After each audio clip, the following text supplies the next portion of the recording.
Сәлеметсіздер ме, құрметті тыңдармандар? Бүгінгі талқылайтын тақырыбымыз қалай қарапайым үй жағдайында эмальді еш зақымдамастан тісімізді ағартуымызға болады. Бүгін осы жайлы әңгіме қозғайтын боламын.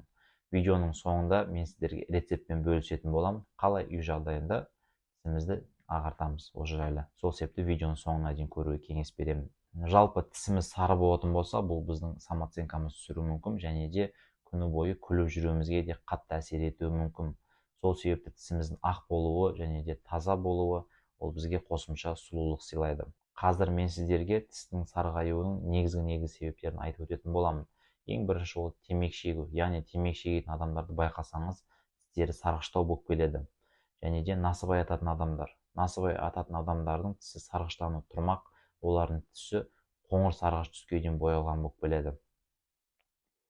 Келесі бір себептері ол әртүрлі сусындар, газдалған сусындар, кофе және де қара шай ішу, бұл да тоже біздің тісімізге сарғыштық, яғни түс береді. Келесі ол механикалық травмалар салдарынан. Осындай травмалар немесе ударлардың салдарынан тісімізде трещиналар болып, немесе эмаль зақымдалып, соның салдарынан тісіміз қоңыр түсті немесе қара түске дейін, даже сарғыш түске дейін боялуы да әбден мүмкін.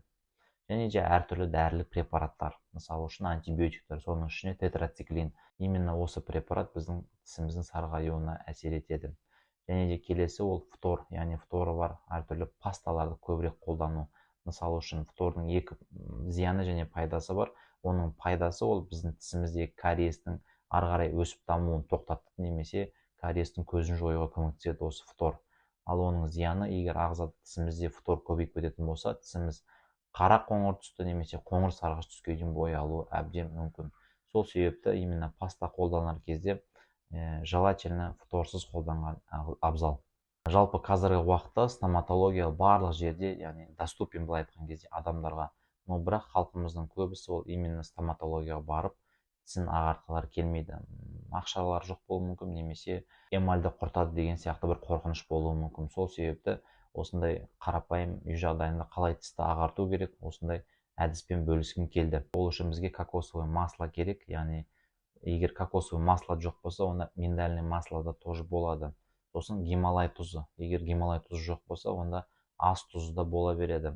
Ас тұзынан біз қасықтың чайный ложканың 4/1 бөлігіне ас тұзын аламыз. Және де кокосовое маслодан 2 қасық аламыз чайный ложкамен. Осын араластырып, тұзы ерігенше, яғни саусағымызға жағып, оны тісімізді ысқылауымыз қажет. Бұны 2 минутқа дейін жасасаңыз болады, күніне 1 рет. Және де сіз эффекті 4-5 процедурадан кейін тісіңіздің ағарғанын байқайтын боласыз. Және де қосымша тағы да, егер сіз авокадо жеген болсаңыз, және авокадоның сыртқы қабығының ішкі бөлігімен тісімізді тоже ысқыласақ, яғни тістің ағаруына да жақсы эффект береді ол. Ал құрметті тыңдармандар, бүгінгі тақырып соңына кеп жетті. Егер видео ұнаған болса, лайк басып, комментарий жазып, достарыңызбен бөлісе отырыңыз. Бұл арнаның дамуы үшін өте маңызды.